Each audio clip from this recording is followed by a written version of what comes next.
오늘 함께 읽으신 갈라디아서 말씀을 가지고 나의 하나님을 자랑하라 라는 제목으로 하나님 은혜 나누도록 하겠습니다.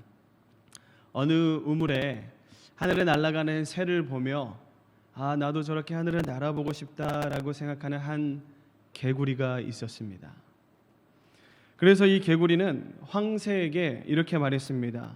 우리가 서로 막대기를 하나씩 입에 물고 날아보자. 그러면 나도 날 수 있고 너도 나를 날게 할 수 있을 것 같다. 그래서 좋다 해서 서로 작대기를 하나씩 문 다음에 하늘로 날았습니다.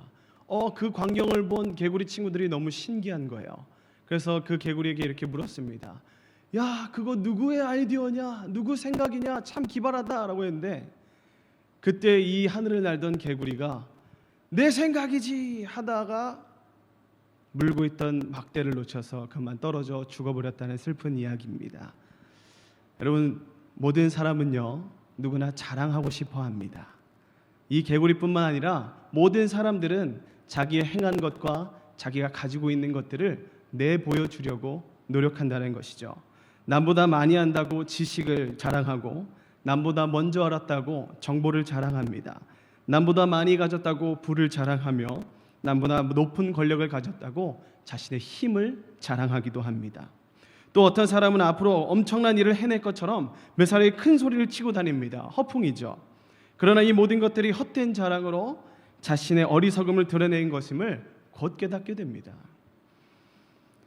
저는 안 그럴 줄 알았습니다. 저는 아이 자랑을 하는 그 엄마 아빠들을 보면서 나는 절대 저렇게 돼야지 말아야지라고 생각했습니다. 예쁜 아이를 가지면 그렇게 대단한가 라고 생각했는데 저도 어쩔 수 없는 아이 바보였습니다. 모든 사람들은 이렇게 자랑하기를 좋아한다라는 거죠. 인간은 따지고 보면요 하나님의 은혜로 사는 것일 뿐 자랑할 것은 하나도 없습니다. 그럼에도 왜 이렇게 자랑할까요? 오늘 본문에는요 자랑하는 것에 대한 두 가지 종류의 자랑이 나옵니다. 오늘 우리가 이 두 가지의 자랑을 비교하면서 우리가 어떤 자랑을 경계해야 되며 또 어떤 자랑을 품고 다녀야 되는지를 나눌 때에 하나님의 큰 은혜와 지혜가 여러분들과 저 가운데 충만하게 임하시기를 축복합니다.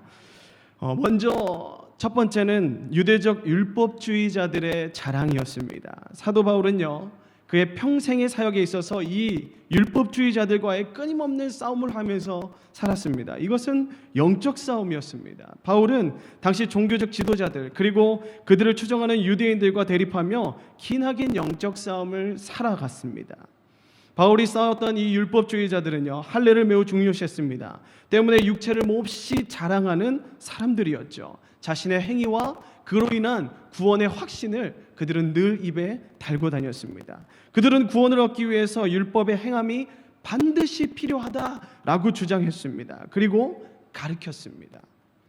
이 말은 예수 그리스도의 복음만으로는 부족하고 구약에 나타난 유대인의 율법을 지킬 때에 그때만 구원이 온전하게 이룰 수 있다라고 이야기한 겁니다. 그래서 율법을 온전히 행하기 위해서는 유대인으로 개종하는 것이 필수이며 이를 위해서는 반드시 넌 할례해야 돼 라고 주장한 겁니다. 강요했던 겁니다.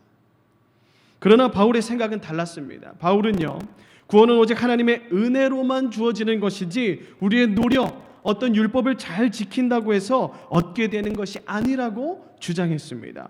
완벽하게 선을 그어서 구별하면서 그들과 대립하면서 평생을 그렇게 주장하며 살아왔던 겁니다. 율법은 마치 거울과 같습니다. 거울은 어떤 용도입니까?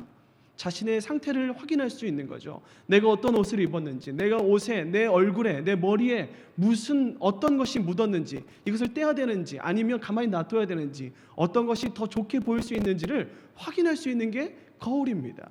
율법 유대주의자들은 이 거울로 구원을 얻을 수 있다라고 이야기한 겁니다. 자신의 행동과 그 속에 있는 그것들은 바뀌지 않은 채 그저 겉에 보이는 것들 그리고 그 방법과 그 행위 자체 거기에만 목이 매여 있던 거죠. 여러분, 율법은 분명히 중요합니다. 그러나 그 율법만을 가지고는 우리가 구원에 이를 수는 없는 것입니다. 율법은 단지 우리가 죄를 깨닫게 해주는 초등교사의 역할을 감당하는 것입니다. 율법은 우리가 죄를 깨닫고 하나님의 은혜를 사모하게 할 뿐이지 구원은요 전적으로 하나님께서 주시는 은혜의 역사임을 이번 시간 확실하게 믿으시기를 축복합니다. 하나님의 은혜를 불러오는 것은 우리가 율법을 지킨다든지 선을 행한다든지 고행을 한다든지 어떤 도를 닦는다든지 그런 우리의 행위가 아니라 오직 선하신 하나님을 믿는 참된 믿음뿐인 것입니다. 이것을 기독교에서는 복음이라고 이야기합니다. 이러한 복음의 진리에 어긋나서 엉뚱한 진리, 다른 복음을 가르치는 율법주의자들의 침투를 막고 나아가서 교회를 복음과 진리로 든든히 세우기 위해서 기록한 말씀이 오늘 저와 여러분이 읽으신 이 갈라디아서 말씀이에요. 저는 우리가 살고 있는 이때 이 갈라디아서를 좀 많이 읽어야 된다고 생각합니다. 다른 복음은 없다라고 말하면서 이 시대의 진짜 복음과 가짜 복음을 분별하며 하나님의 뜻을 묻고 듣고 순종하며 살아가기 위해서는 우리가 말씀의 능력이 너무나도 필요한 것이에요. 우리가 그런 사람들이 되길 소망합니다. 할렐루야, 아멘.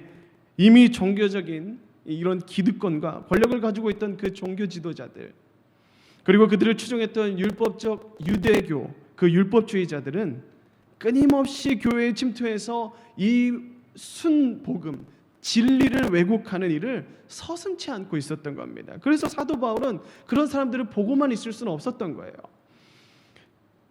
그래서 사도 바울은 그런 사람들에게 이렇게 책망하고 있습니다. 함께 12절의 말씀, 본문 12절의 말씀 우리 함께 읽어보겠습니다. 함께 읽겠습니다. 시작. 무릇 육체의 모양을 내려하는 자들이 억지로 너희에게 할례를 받게 함은 그들이 그리스도의 십자가로 말미암아 박해를 면하려 함뿐이니라. 이 말씀에서 바울은 유대적 율법주의자들을 가리켜서 육체의 모양을 내려하는 자들이라고 부릅니다. 바울은 그들에게 왜 할례를 받는지 생각도 해보지 않을 뿐더러 마음에 행하는 영적 할례가 더 중요한데 그런 본질적인 그 속의 변화는 없고 그저 몸에 나타난 그 할례 표시를 한다고 한들 그게 무슨 소용이 있겠냐라는 말씀을 하는 거예요. 그리고 그 할례를 받지 않으면 이 일로 말미암아 그냥 극렬한 그 적극적인 유대교 그 신앙을 갖고 있던 사람들이 너는 왜 할례 받지 않았어 하면서 질책하고 정죄하고 손가락질하고 비난했습니다. 그 비난을 피하기 위해서 할례를 행한들 그것이 무슨 의미가 있겠냐, 그 말씀을 지금 12절을 통해서 하고 있는 거예요. 그리고 이어서 13절 본문 말씀 13절을 함께 읽어보겠습니다. 함께 읽겠습니다. 시작. 할례를 받은 그들이라도 스스로 율법은 지키지 아니하고 너에게 할례를 받게 하려 하는 것은 그들이 너희 육체로 자랑하려 함이라. 이 말씀은요, 할례를 받았으면 할례 받은 자답게 살으라 이 말인 거예요. 이 율법자들은 그러한 삶이 전혀 뒤따르지 않는 사람들이었습니다. 본래 할례는 하나님의 자녀의 표식 아니겠습니까? 너가 이제 나와 관계가 있다라는 것을 확증하는 겁니다. 할례를 받았다고 하면서 전혀 율법을 지키지 않고 율법대로 살지 않고 율법의 속뜻도 모르는데 그 율법이 그 할례가 무슨 의미가 있냐? 사랑하는 서울제일교회 성도 여러분, 우리에겐 이런 모습이 없는지 한번 돌아봤으면 좋겠습니다. 예수를 믿고 세례를 받고 하나님의 자녀라고 말하면서 우리 안에는 그 속에는요 우리의 삶에 진짜 있어야 될 것들을 잃어버리고 살지는 않습니까? 우리도 모르게 스며들어 있는 이 갈라디아 시대, 이 시대에 숨어 들어온 그 다른 복음이 우리에게는 없느냐는 거예요.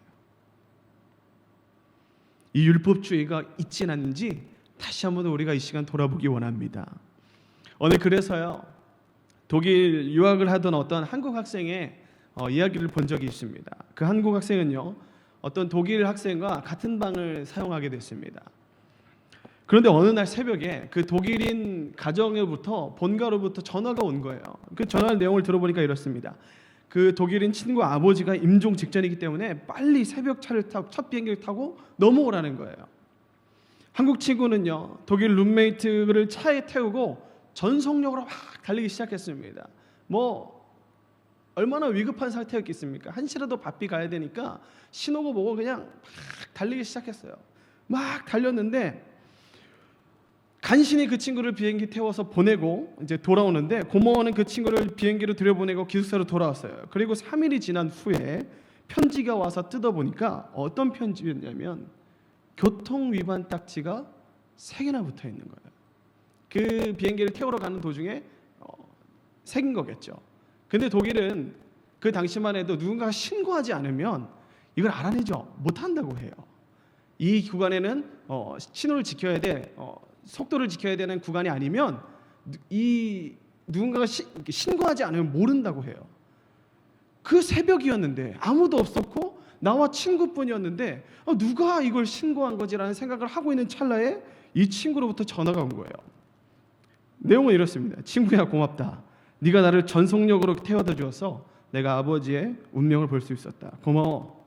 그런데 네가 나를 기숙사부터 공항에 태워주면서 속도 위반과 신호 위반을 3번 한 거 알지?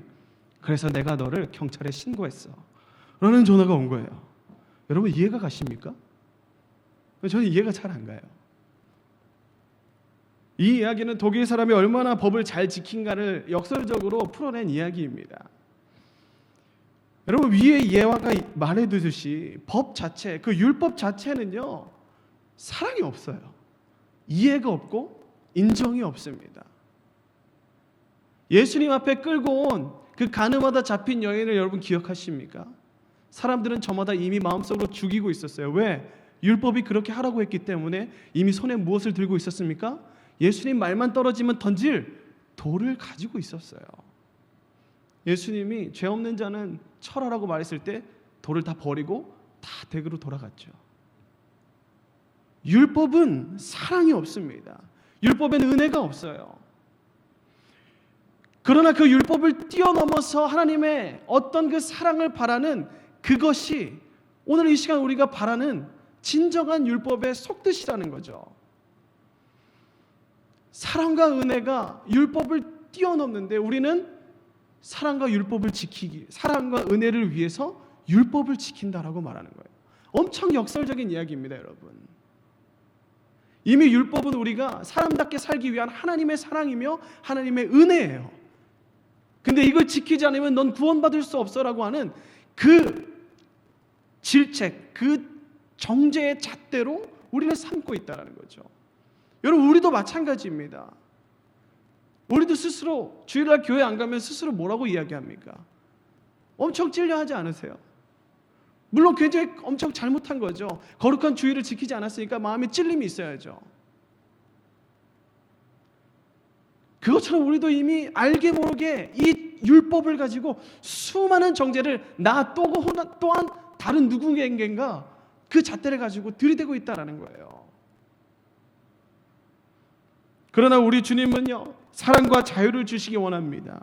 그리고 실제로 우리에게 그렇게 주셨고 우리는 그 주 안에서 자유함을 누리고 있는 자유자인 줄로 믿습니다. 할렐루야. 그래서 우리는 이 율법 안에 갇혀 있는 게 아니라 우리는 예수 안에서 율법을 넉넉히 지키며 살아가는 사람이 되어야 된다는 거예요. 성경도요 이 법보다 사랑을 더 중요하게 이야기하고 있습니다. 그래서 많은 목사님들이 말씀하시잖아요. 성경을 줄이면 한 단어로 줄일 수 있는데 그것이 사랑이다라고 말하는 거예요. 사랑하는 성도 여러분, 율법은 결코 사랑 위에 설 수 없음을 믿으시기 바랍니다. 서기관과 바리새인들은 율법에 의거해서 할례를 받아야 구원에 이른다고 강력하게 주장했죠. 그러나 바울은 이것이 잘못된 주장이라고 받아치면서 이야기하고 있는 거예요. 할례를 받았으므로 율법을 지켰다는 우월감이 스스로를 위대하게 생각하는 그 관점이 이 사두개인과 율법 서기관들 그들의 머리와 삶을 완벽하게 지배하고 있었습니다. 오늘 말씀은요 이러한 것들이 결국 육체의 자랑에 불과하다라는 것을 지적하고 있는 거예요. 오늘 이 사도 바울은 이 지적을 겸허하게 받아들여서 육체의 자랑을 그치라고 우리에게 말하고 있는 겁니다. 내가 모태신앙이라고 자랑할 것이 아니라 모태신앙에 걸맞는 신앙을 가져야 되는 거예요. 신앙의 생활을 가져야 되는 겁니다. 내가 속해 있는 시간의 가문과 연조를 자랑할 것이 아니라 그에 걸맞는 깊은 신앙을 가지라는 거예요. 내가 갖고 있는 큰 직분을 자랑할 것이 아니라 그 직분에 걸맞는 희생과 섬김과 겸손을 보이라는 것입니다. 이 말씀은 우리가 눈에 보이는 것, 형식에 치우치는 것을 잘하는 것이 아니라 그런 것을 가졌으면 그에 걸맞는 내적인 신앙과 겸손과 섬김을 온전히 겸비해야 된다고 우리에게 도전하고 있는 겁니다. 오늘 본문에는요, 사도 바울의 책망이 기록되어 있지만 사실 이렇게 형식적인 신앙을 책망하는 것은요, 우리 예수님께서도 이미 먼저 하셨어요. 그래서 마태복음 23장에는요, 예수 안에 있는 그 사랑의 본질을 전혀 깨닫지 못한 종교 지도자들, 그 형식에 치우친 종교인들, 율법주의에 빠져서 화석같이 그 마음이 단단해져 있는 그 사람들에게 무서운 7가지 화를 이야기합니다. 그러면서 마태복음 읽으시면서 이런 말씀이 반복되는 걸 볼 수 있어요. 화 있을진저, 화 있을진저, 화 있을진저. 그것을 7번이나 예수님께서 반복하세요. 그 후에 뭐라고 말씀하시냐면 마태복음 23장 33절을 함께 읽어보겠습니다. 시작. 뱀들아, 독사의 새끼들아, 너희가 어떻게 지옥의 판결을 피하겠느냐. 그러면 예수님이 얼마나 화가 나셨으면 이렇게까지 표현하셨을까요? 자신을 3년 동안 따라다녔던 그 제자들의 배신에도 예수님 한 번 화내지 않으셨어요. 다시 그들이 일어날 수 있는 기회와 능력을 주셨어요.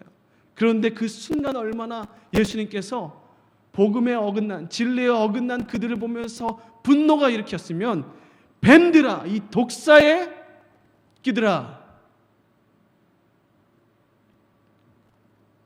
사랑하는 여러분, 오늘 우리는 예수님의 이 말씀을 깊이 새겨야 할 줄로 믿습니다. 그러므로 우리가 참된 신앙을 회복해야 되는 것이에요. 겉으로 드러나는 신앙만 꾸며서는 안 됩니다. 회칠한 무덤과 같은 신앙인이 되어서는 안 되는 거예요. 우리의 육체의 자랑이 있어서는 안 되는 것입니다.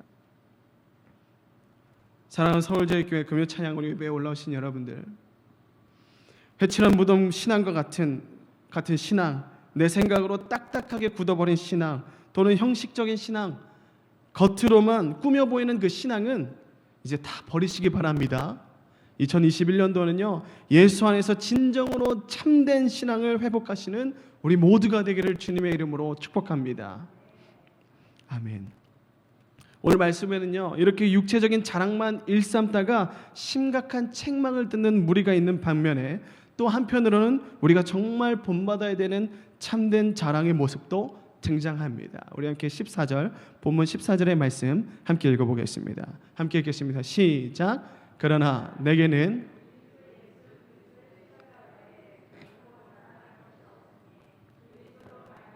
세상이 나를 대하여 십자가에 못 박히고 내가 또한 세상에 대하여 그러하니라. 아멘. 오늘 사도 바울의 눈물겹도록 아름다운 이 모습, 이 고백을 여러분 가슴에 잘 새겨 넣으시기 바랍니다. 내게는 우리 주 예수 그리스도의 십자가 외에 결코 자랑할 것이 없으니. 쉽게 풀어 말하면요, 나는 내 평생의 이 십자가만을 자랑한다라는 고백입니다. 할렐루야. 이게 우리의 고백이 되기 원합니다. 이 고백이요, 오늘 십자가의 정신으로 살고 내 평생에 십자가만 전하겠다라는 정신이 가득 들어있는 고백이에요. 지금 사도의 바울의 고백은 결코 이 고백만 하고 끝낸 것이 아닙니다. 그의 평생에 정말 이 고백대로 살았어요. 그래서 이 고백과 이 고백을 지키기 위한 신앙을 위해서라면 자기 목숨과 몸도 기꺼이 주님께 드리는 그러한 삶을 살았다라는 것입니다. 오직 십자가의 정신으로 살았고 자기 목숨마저도 기꺼이 주님께 드릴 수 있는 각오가 날마다 준비되어 있었어요. 여러분, 그렇다면 이 십자가의 도가 도대체 무엇입니까? 십자가의 정신이 도대체 뭘까요? 한 소년이 있었습니다. 하루는 장난감 가게 앞을 지나가고 있는데 어떤 멋있는 배를 본 거예요. 보트를 본 거예요. 그 보트를 너무 갖고 싶었는데 이 소년이 사기엔 너무 보트의 값이 비쌌습니다. 그래서 여유가 생기는 대로 재료를 다 모았어요. 그래서 그 보트를 직접 만들기 시작했습니다. 나무를 자르고 돛을 달고 페인트 칠을 칠하고 자기의 모든 기술과 정성을 쏟아서 마침내 보트를 만들었어요. 완성된 보트를 강으로 들고 갔습니다. 실제로 강물에 띄워보고 싶었기 때문이에요. 조심스럽게 보트를 강물에 띄우자 보트는 강물을 따라서 유유히 흘러내려가기 시작했습니다. 소녀의 가슴이 너무 뿌듯했어요. 그런데 이게 웬일입니까? 물살이 갑자기 빨라지면서 보트가 강 한가운데서 어떤 하류 쪽으로 급히 떠내려가 버렸습니다. 빠르게 흐르러가는 그 강물을 따라가 보지만 소년의 다리로는 역시 역부족이었죠. 애써 만든 보트를 혹시나 하는 마음으로 강 하류에 가서 찾아봤지만 보트는 보이지 않았습니다. 그렇게 한참이 지났어요. 한참이 지나고 어느 가게를 지나가는데 너무 많이 본 보트가 있는 거예요. 자기가 만들었던 보트가 그 가게에 걸려 있는 거예요. 그래서 주인에게, 그 가게에 들어가서 주인에게 자초지종을 다 설명했습니다. 내가 이 보트를 만들었고 내가 직접 만든 사람인데 없어져서 참 찾고 있었는데 여기서 찾았다, 나에게 다시 줄 수 없느냐, 이렇게 자초지종을 다 설명했지만 이 주인도 이 보트를 돈으로 주고 산 거기 때문에 너에게 그냥 줄 수는 없다. 적은 돈이라도 가지고 와라. 이 아이는 또 마음이 어려웠지만 그 보트를 다시 사기 위해서 돈을 열심히 모았습니다. 그래서 결국 다시 그 보트를 사냈죠. 그리고 그 보트를 산 다음에 그 보트를 껴안으면서 이렇게 말했습니다. 보트야, 이제 넌 내 거다. 다시 내 거야. 너는 2번이나 내 거야. 한 번은 내가 너를 만들어서고 두 번째는 내가 너를 돈으로 주고 샀기 때문이야. 이제 내가 너를 절대 잃어버리지 않을 거야. 여러분, 이 이야기를 들었을 때 어떤 생각이 드세요? 이 이야기가 그 보트에게 보이는, 그 아이가 보트에게 보이는 그 사랑이 바보 같다라는 생각 들지 않으세요? 그러나 여러분, 이것은 마치요, 우리가 세상 가운데서 길을 잃어버렸을 때 다시 우리를 찾으시려고 자기 자신을 버리시고 애쓰셔서 십자가에 달려 돌아가시면서 대가를 치르고 우리를 다시 값으로 사신 예수님의 사랑과 똑같은 사랑입니다. 이 시간요, 주님께서는 구원받은 우리를 향해서 이렇게 말씀하십니다. 사랑하는 아들아, 사랑하는 내 딸아, 이제 넌 내 거다. 내가 너를 2번이나 나의 것이라고 말한다. 첫 번째는 내가 너를 만들었기 때문이고, 두 번째는 내가 너를 핏값으로 샀기 때문이다. 이제 내가 다시 너를 잃어버리지 않겠다. 이 시간 주님의 이 음성이 들리시는 귀한 밤 되기를 축복합니다. 나를 창조하신 주님, 그리고 주님의 품을 떠난 우리가 다시 주님을 찾기 위해서 외아들의 생명까지도 아끼시지 않으시는 그 하나님의 사랑을 여러분 보시기를 바랍니다. 사랑하시는 성도 여러분, 우리는 이러한 십자가의 사랑을 자랑하며 살아야 되는 것입니다. 이런 주님의 사랑을 세상 가운데 전하면서 살아야 하는 것입니다. 빌립보서 3장에는요 사도 바울이 자기의 자랑이 바뀌었음을 이렇게 표현하고 있습니다. 함께 빌립보서 3장 4절에서 9절의 말씀을 함께 읽어보겠습니다. 시작.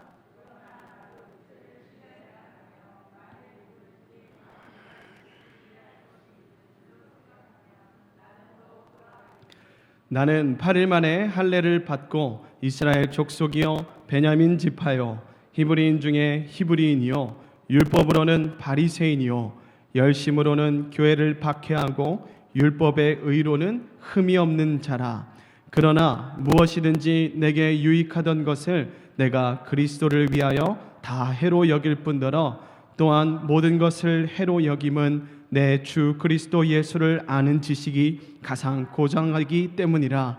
내가 그를 위하여 모든 것을 잃어버리고 배설물로 여김은 그리스도를 얻고 그 안에서 발견되려 함이니 내가 가진 의는 율법에서 난 것이 아니요 오직 그리스도를 믿음으로 말미암은 것이니 곧 믿음으로 하나님께로부터 난 의라. 아멘.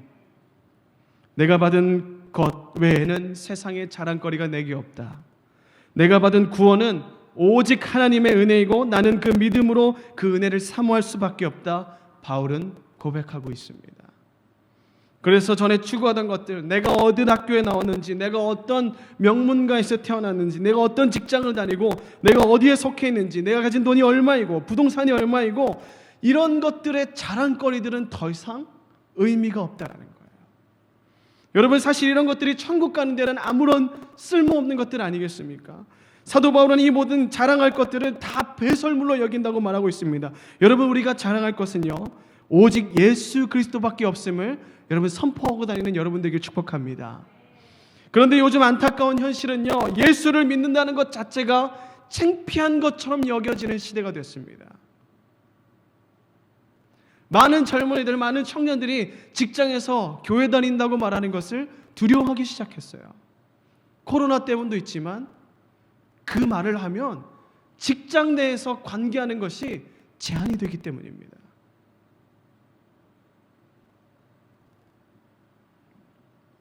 그도 그럴 이유가 참 많죠. 영적인 지도자들과 교회에서 열심히 한다는 우리들부터 그 삶과 생각과 마음이, 또 그 삶이 너무 무너져 있으니까 이제 더 이상 예수 믿는다고 자랑한들 하나님의 영광이 그곳에서 드러날까 하는 의심이 그 안에 싹 튼 겁니다. 여전히 인터넷과 각종 미디어들 속에서는요, 교회의 좋은 일들을 조명하기보다는 교회에 안 되는 것들, 못하고 있는 것들, 잘못한 것들만 스포트라이트를 켜주고 있다는 거죠. 그러나 사랑하는 성도 여러분, 우리는 그럼에도 불구하고 하나님을 자랑해야 될 줄로 믿습니다. 하나님의 지혜와 은혜로, 그 하나님의 은혜로 지혜를 얻어서 우리가 2021년도에 이 우리 교회 표어인 것처럼 복음의 세계를 주님으로부터 얻어서 그 삶 가운데 자랑함으로 나타내야 된다는 것이에요. 우리가 주님 안에서 새롭게 변해가고 개혁의 바람을 불러일으켜서 우리 교회부터 바른 교회로 만들고 내가 바른 신앙, 바른 믿음을 갖고 그것을 증거하면서 새로운 예수님의 바람을 불러일으킬 사명이 저 여러분 가운데 있는 것입니다. 그런 의미에서 저는 오늘의 바울의 이 고백이 너무나 좋습니다. 그러나 내게는 주 예수 그리스도의 십자가 외에 결코 자랑할 것이 없다.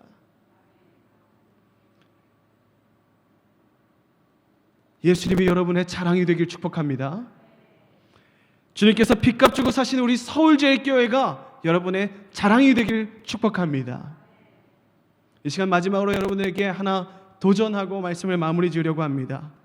주님의 구속하심과 구원을 얻어서 이 십자가의 도가 자랑이 된 저와 여러분, 이제는요, 여러분들도 예수님의 자랑이 되십시오. 할렐루야. 예수님께서 핏값으로 사신 우리의 삶을 통해서 우리는요, 주님의 영광을 드러내는 삶을 살아야 되는 거예요. 예수 그리스도의 십자가의 사랑의 결과인 우리가 주님의 자랑이 되어서 이 땅에서 주님의 사랑을 나타내고 주님의 영광을 드러내는 귀한 삶을 살게 되기를 주님의 이름으로 축복합니다. 우리는 그 십자가의 사랑으로 의롭게 되었고 하늘나라의 시민이 되었습니다. 때문에 우리는요, 그 구원의 은총을, 그 십자가를 자랑해야 되는 삶을 살아야 되는 거예요.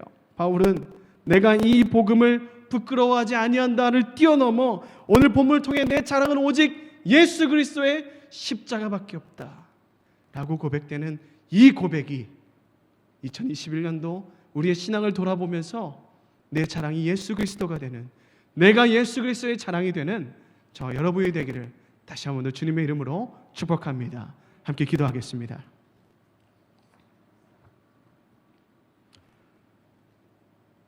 내일부터 아닙니다.